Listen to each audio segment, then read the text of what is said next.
a pleasure to be with you folks today. When Kenny first called to ask about doing a plenary for us to come and present our story to you folks, I said, 25 minutes? What can an attorney say in 25 minutes? In rural Pennsylvania, there's 80% conservative Republicans. Those are the folks that we work with in Pennsylvania. They're rural municipal officials whose primary job is to take care of the roads, to plow the roads in the winter, to take care and patch the roads in the summer. They're the folks that wear the steel-toed work boots and the John Deere hats, and as an attorney in Texas that we work with likes to say, belt buckles that would make a Texan proud. Now, these folks in rural Pennsylvania have been dumped on for years. After all, rural communities being dumped on and poor communities being dumped on is nothing new. Central Pennsylvania has had its share of toxic waste incinerators, asphalt plants, low-level radioactive waste storage facilities. It's nothing new to these folks to be dumped on. But 6 years ago, something else happened. Agribusiness and sewage sludge corporations set their sights on those rural communities, just like the corporations before them, to drive the siting of hog factory farms and the dumping of sewage sludge on farms in that rural area of Pennsylvania. So what happens when the unlikeliest of people, in the unlikeliest of places, begin to simply say no to the corporate vision of agriculture that's being imposed upon them? What happens when people dare to aspire grandly, believing that community majorities should be able to define their own sustainable vision for agriculture and therefore exercise their democratic authority to reject a vision of farming designed by a corporate few? What happens when people become disobedient? By believing that they can make law to codify their values, their interests, their goals, their futures, to build the types of communities that they want and that they need. In 1998, working with these most unlikeliest of people, in the most unlikeliest of places, we began to find out. In that year, a revolt of sorts began in rural Pennsylvania, and it's been unfolding ever since. It was in that year that over 300 rural municipal governments, driven by their own rural communities, their own citizens, rebelled against a corporate agribusiness minority that was intent on imposing an unsustainable vision of farming upon them. Now, unlike other battles in the past, they refused to be diverted into treating factory farms and the land application of sewage sludge simply as land use issues. They refused to accept the opinions of the Penn State corporate farming experts, who held forth that factory farming was somehow more efficient, more advanced, and more modern. They learned that the regulatory system provided a corporate written script for them to follow, spending decades and dollars enforcing environmental regulations that, even when working perfectly, simply regulate the rate at which we destroy our communities and our planet. Perhaps most importantly, they learn from other experiences in other communities that most times the only thing that environmental regulations regulate is environmentalists.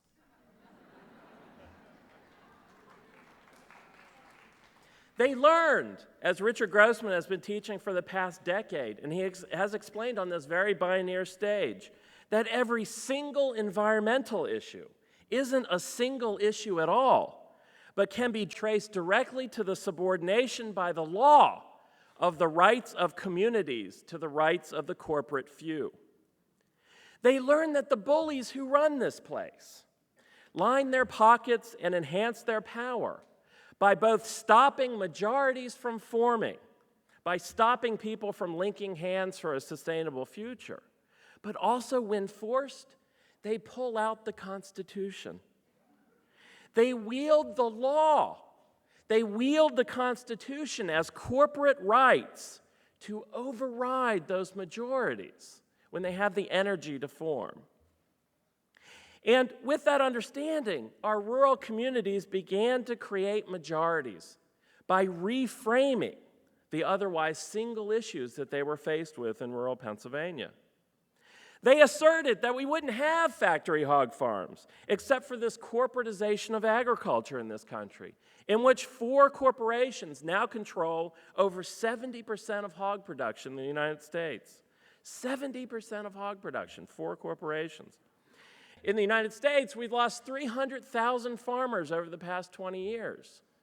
We're always nice about that statistic, that we lost them somehow. We just can't find them. They've been eliminated. They've been eliminated. 3,000 once independent livestock family farmers in Pennsylvania have been eliminated in the last 15 years. Perhaps the most startling statistic of all, in 2001, death by suicide became the #1 cause of death for farmers, outpassing equipment-related deaths on the farm. These rural communities began to assert that we wouldn't have land-applied sewage sludge except for the corporatization of waste management, in which several large waste corporations now reap hundreds of millions of dollars in our money, municipal authority money, to haul sludge from treatment plants and dump it on rural communities. And while most of the environmental groups that they called, rural Pennsylvania communities picking up the phone calling environmental organizations in the state, while they were focused on writing and enforcing regulations to get factory farms and sludge corporations to cause a little less harm, our rural communities were focused on saying no and building majorities that had the authority to build sustainable agriculture in their communities. And when they did so, when they turned to the path less traveled, they discovered that they were not the first. They were not the first to make the shift from attempts to regulate corporate farming after the fact to a focus on eliminating corporate farming altogether by making law.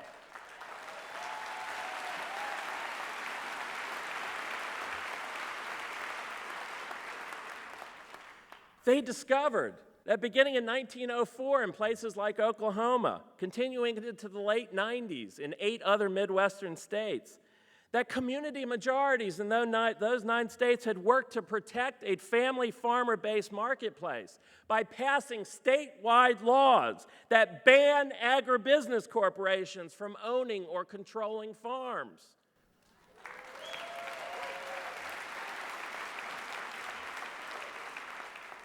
They learned that in places like South Dakota and Nebraska, they didn't just pass laws by initiative. They passed constitutional amendments that made part of their state constitutions ban agribusiness corporations from owning or controlling farms. And so without pride of authorship in Pennsylvania, we stole those models. We took Amendment E from South Dakota, and we made them into local laws in Pennsylvania. And just to be a real pain in the ass, we put a citizen suit provision in them to allow citizens to enforce them when local governments wouldn't.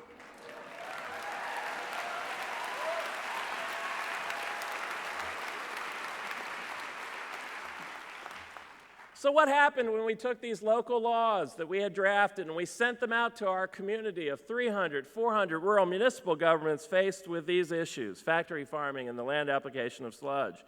Well, first 1 passed it, then 5, then 10, then 40, then 50. We're at close to 100 municipal governments in Pennsylvania now that have taken on corporate farming directly, not to regulate it to cause a little less harm, but to say no. Now, when close to 100 municipal governments out of 1,000 rural municipal governments in Pennsylvania start taking on the largest agribusiness corporations in the world, and not just the corporations, but their trade associations like the Farm Bureau and agribusiness trade associations that front for them in the legislature. As everybody knows, when you do that kind of work, there's an equal and opposite reaction to every action. And when you're dealing with the largest agribusiness and sludge corporations in the world, the reaction tends not to be equal at all. for 3 years, those agribusiness corporations have had their agribusiness-supported legislators come right at those rural communities, starting in 2001. And precisely because those rural communities didn't pass ordinances dealing with parts per million, or water withdrawal, or the adverse environmental impacts caused by these facilities, because they took a different path, a democratic path, about majorities making laws to implement their values, their interests, and their goals, the legislature had to come at them differently. They had to draft and introduce legislation that didn't change the parts per million to allow a little more pollution. Instead, they had to draft and introduce legislation that sought to strip away the lawmaking power of those rural governments. Our rural township governments, the unlikeliest of people in the unlikeliest of places, had programmed them to come after them in a certain way. Not over parts per billion on data that very few people understood, but on the ground of democracy. And for the first time in Pennsylvania, in the recorded memories of the lobbyists, the #1 Farm Bureau legislative priority, the #1 priority of the agribusiness corporations in Pennsylvania, it went down in 2001.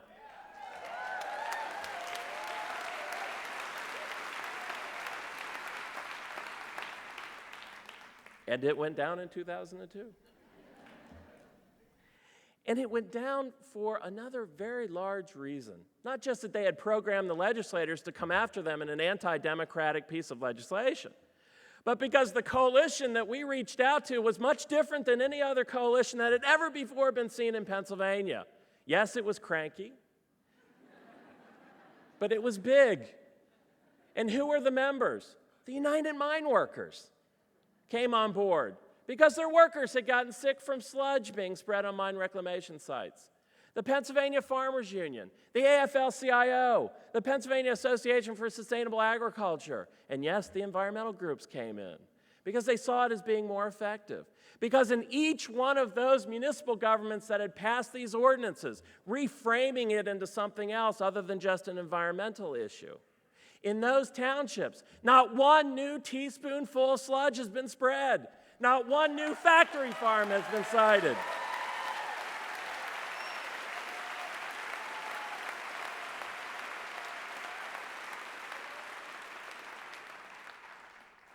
Now, in addition to using the legislators at their disposal, corporations also have something else at their disposal, the courts.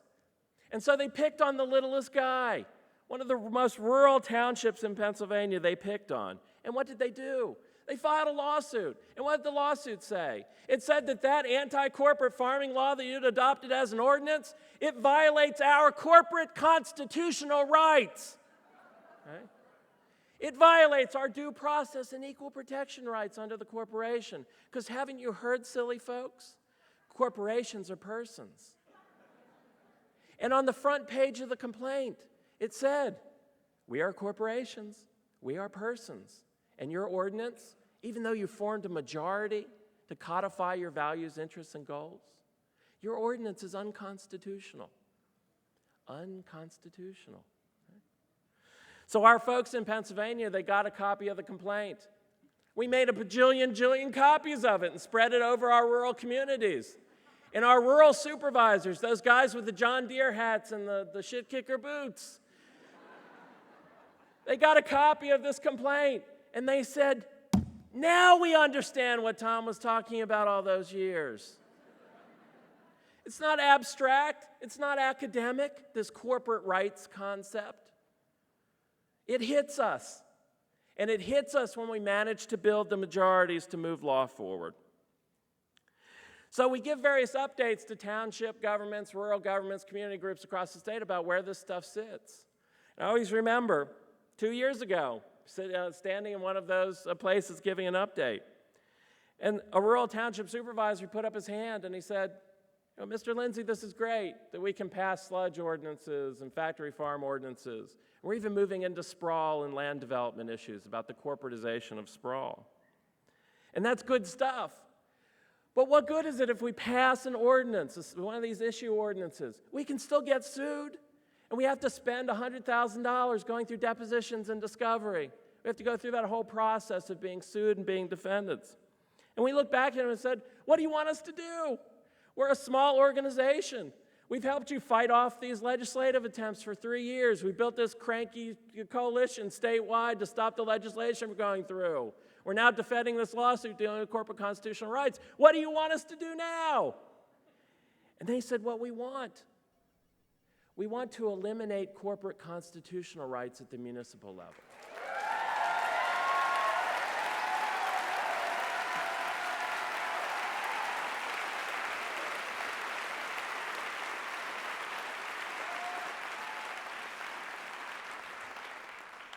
So we said, yeah, we can do that. And so we went back to the office. And we began drafting the Corporate Rights Elimination Ordinance. It strips corporations of Bill of Rights protections and of protections under the Contracts and Commerce Clause of the Constitution in those municipalities that adopt those laws. So we put the ordinance out there. We were wondering if there were any disobedient folks out there. And it turned out there were. Once again, these unlikeliest of people in the unlikeliest of places began passing it.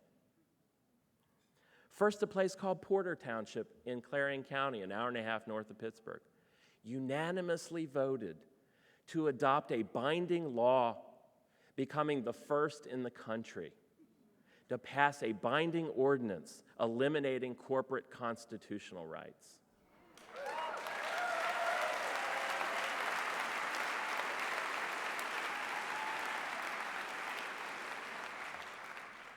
Another township followed in early 2003, another rural municipal government. And so through the last 6 years for us now, and we're really at the beginning of the beginning now, it took us 6 years to get here, to figure out this apparatus under which communities are ruled, communities are governed. It's not by majorities, by the corporate few. And we've discovered some new tools. Up till now, our job has been drafting ordinances, local laws that municipalities can adopt, binding laws that municipalities can adopt to put their values, interests, and goals into law. We've started writing constitutions now. We've started drafting local charters under the home rule provisions in Pennsylvania. It means that we're in the business of constitution making now, not just ordinances. Because for the last 6 years, we've been defining what a sustainable community looks like by default. We've been saying that sustainable communities don't look like certain things. They don't have agribusiness corporations operating in them. They don't have sludge corporations operating in them. We've been defining by default. When we started the charter writing process, we had to think, what do we want? We're so used to not asking what do we want, but what can we get? And this process allowed our rural municipal officials to start talking about what they wanted. And one of the things that folks in one of our rural communities wanted was to write about the rights of nature. Yeah.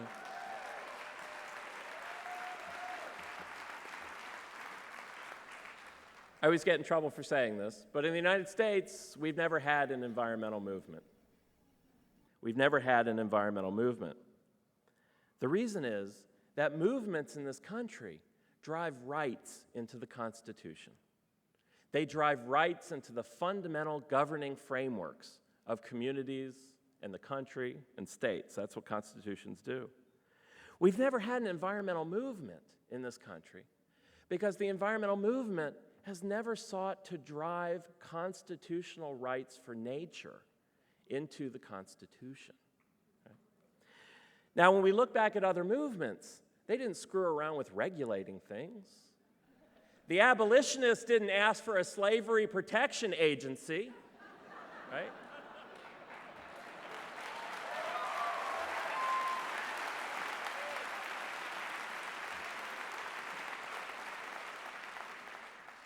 The abolitionists drove the 13th, 14th, and 15th Amendments into the Constitution. The suffragists drove their own amendment into the Constitution. That's what movements do. In the United States, nature has no rights. Ecosystems have no rights. Rivers have no rights. Bears, cougars, trees, no rights. They're property. They're property under the law. There was a point in this country where people were property. So what happens when we start writing charters that recognize the inalienable rights of nature?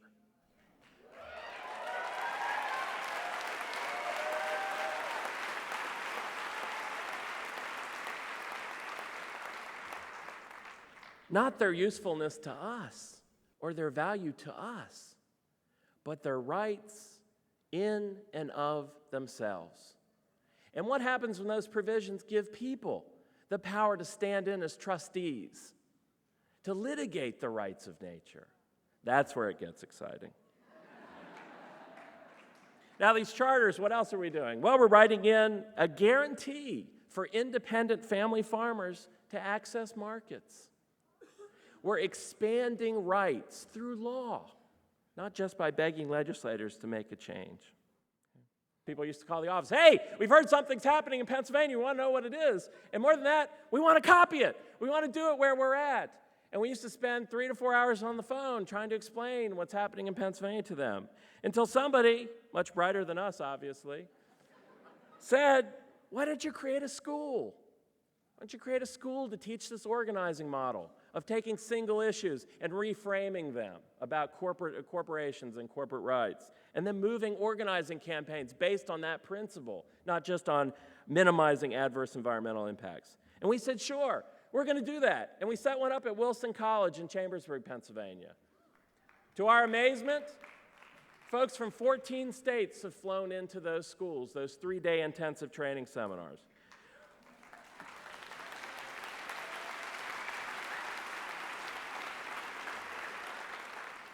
We've now opened schools at Boston College. We're opening one up in Black Mountain, North Carolina, near Asheville, one in California, one in Colorado.